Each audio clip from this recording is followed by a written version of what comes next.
Emerging from a dawn mist is a natural way to come upon this island. Seamus Heaney wrote, "We have no prairies to slice a sky at evening. Everywhere the eye concedes to encroaching horizon."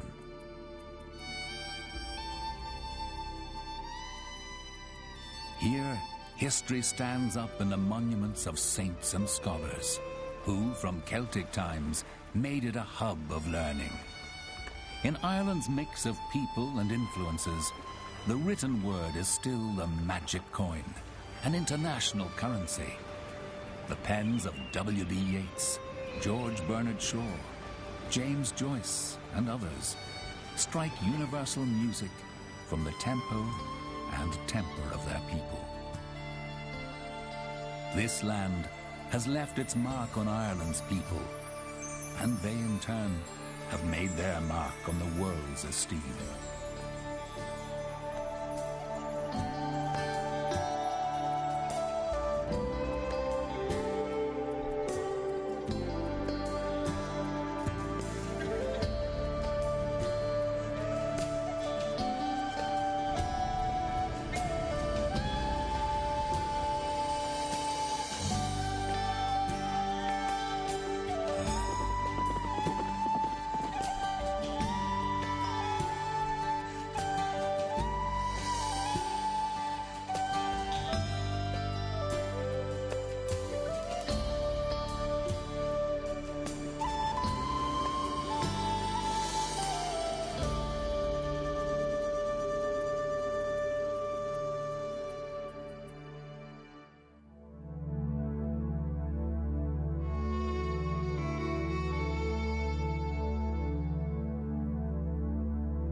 Is ever present.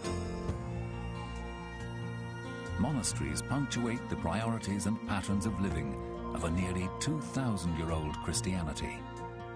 These were the dynamos of prayer and learning, driving a commerce of God, a trade in thoughts.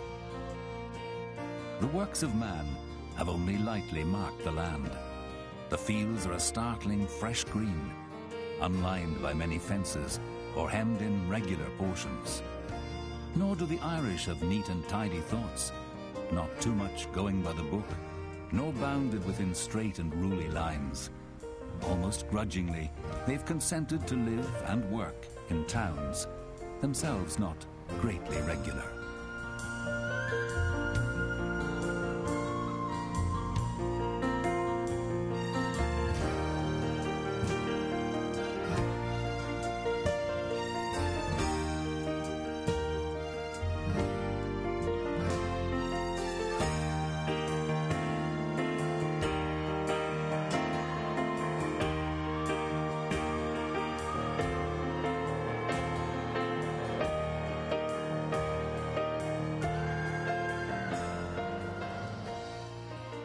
From the rock of Cashel, the spiritual and temporal power of kings and bishops spread their rule over the broad lands of Munster in the early Middle Ages.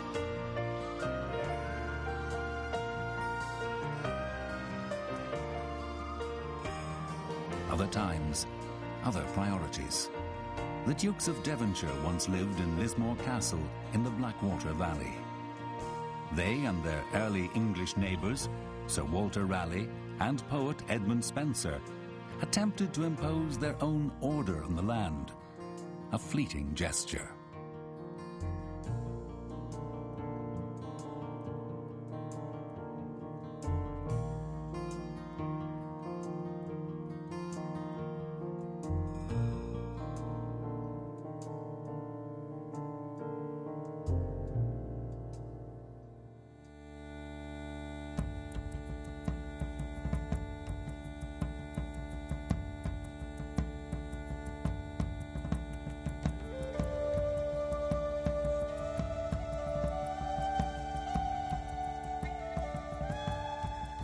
The poet Yeats once described the streets of London as lonely London pavement grey, but the words apply here just as well. Yeats took refuge not far from this flat expanse of limestone rock of the Burren in County Clare. The Burren is like a moonscape, but not without its hidden beauties. For in the spring and summer, the old green roads of the drovers and the pathways that the sheep tread out lead to drifts of alpine blooms, secret orchids, and the blue gentian.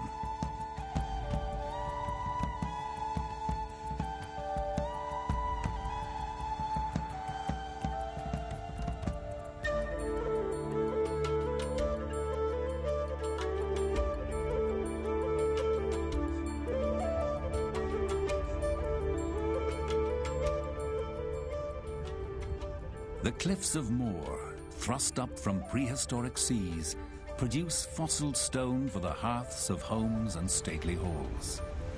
Only the brave press close to the edge, peering down to the dawn of time, where the sea scribbles white waves on the ancient layered rock face.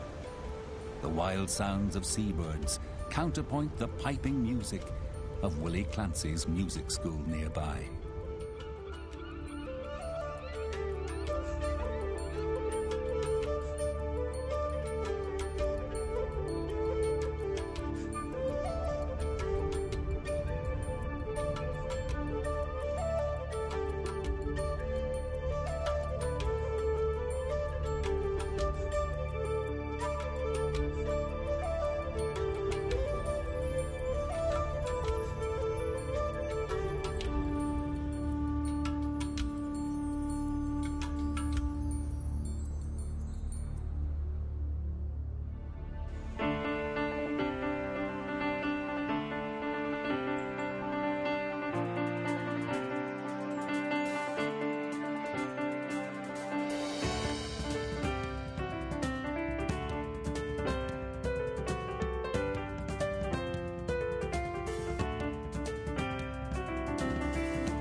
The sand dunes of the Kerry coast show a gentler front to the Atlantic Ocean.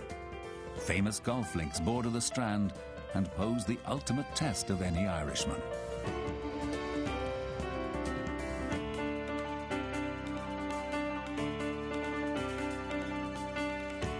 Nearby, Ballybunion is famous for its annual Bachelors' Festival, a contest to find Ireland's most eligible man.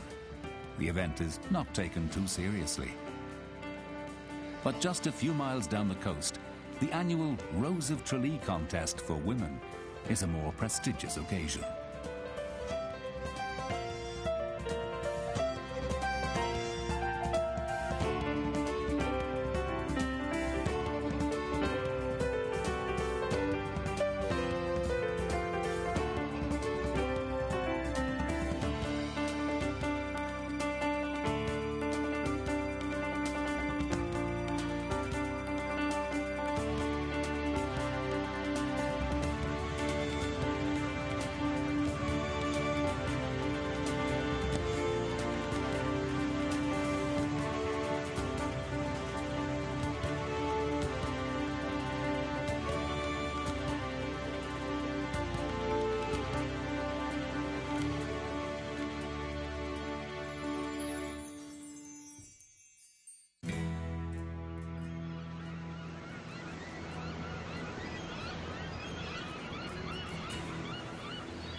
Make of the stones a pillow for thy head, and thou shalt see angels ascending and descending, an ancient poet once wrote. 18 miles out in the Atlantic, during the dark ages of the 7th and 8th centuries, this was Western Christianity's last outpost for well over 100 years. 700 feet above raging seas, sits Skellig Michael. The monks' beehive huts still cling like limpets to the rocks. No one today can imagine such harsh isolation and deprivation.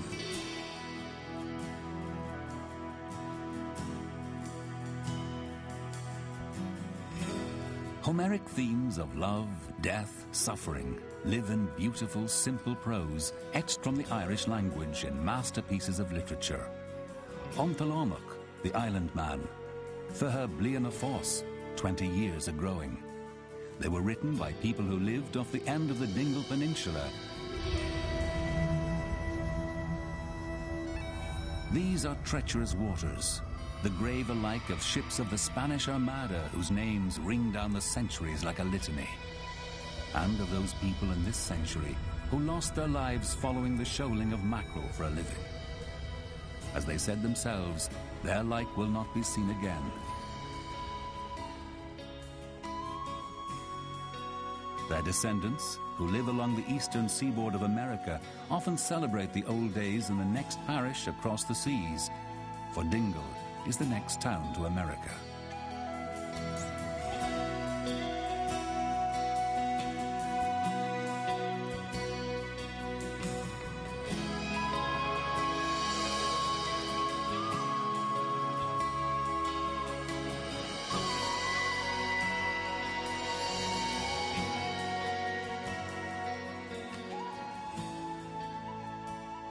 Ancient texts say St. Brendan the Navigator and his monks set out from these parts before Columbus or Leif Erikson.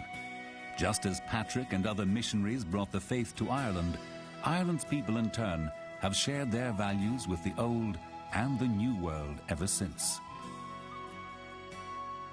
It's entirely right that places like Waterville and Valentia were the basis from which the first telephone cable was laid for the modern communications era.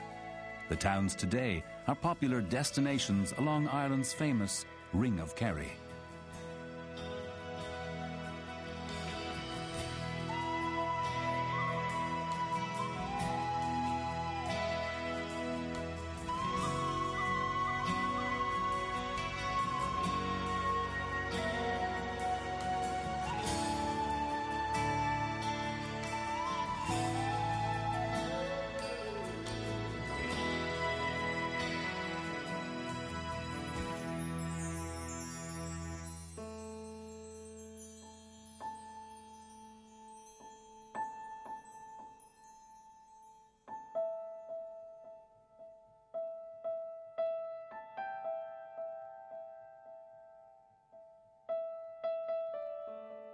May morning, once every 7 years, the magical day of the ancient god Baal, the chief of the O'Donohues, rises from the waters of Loch Lean on a white steed.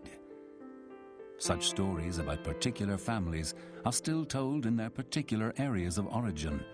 In Ireland, there's always been a fierce determination to keep the name on the land. And still the McCarthys, the O'Neills, the O'Byrnes and the Clancys can be found where they've always been, as rooted as the 10,000-year-old yew forests in the mountains around Killarney.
In the south coast's many-fingered inlets, the sea's delivery has brought 1,000 ships, and seen as many go. From Wexford and Waterford to Bantry Bay, the sea has been a trade route, a playground, and a grave. British fleets have sheltered and been supplied, where legendary Milesians made their first landfall in leather-covered boats. Vikings, Normans, booty hunters from far and near have sought the river mouths of Nore and Shore, Blackwater and Lee, safe havens from which to seek further fame and fortune.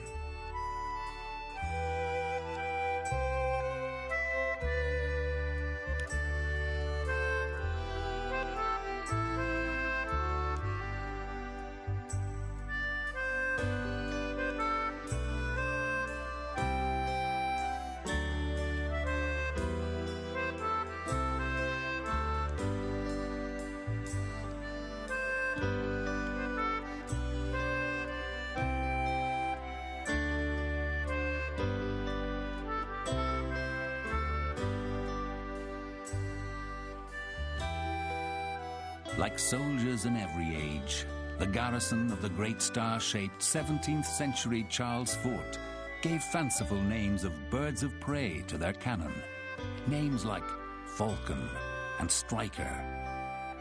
The fort is now restored as part of Ireland's mixed heritage of invaders and invaded.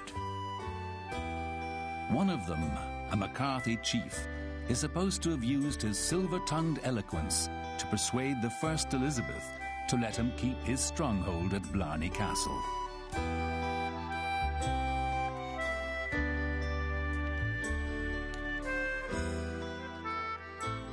The gift of the gab persists and is claimed by the lilting tones of Corkmen, poets, sculptors, and masters of the short story, like Frank O'Connor.